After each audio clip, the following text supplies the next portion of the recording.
Hey guys, today we're looking at a 2015 Harley Davidson Street Glide Special, and this one's in amber whiskey. Has this nice, like really dark gray pinstripe that goes all the way through as well. Up in the front we have dual disc braking,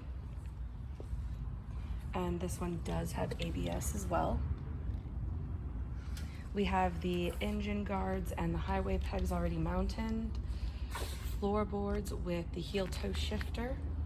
We have a really comfortable 2-up seat. The exhaust on this thing just looks wild.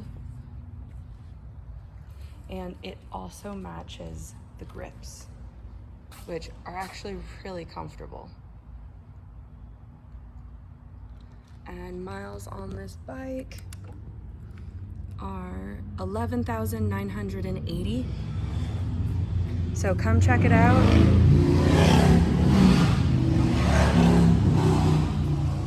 We are open for test rides 6 days a week.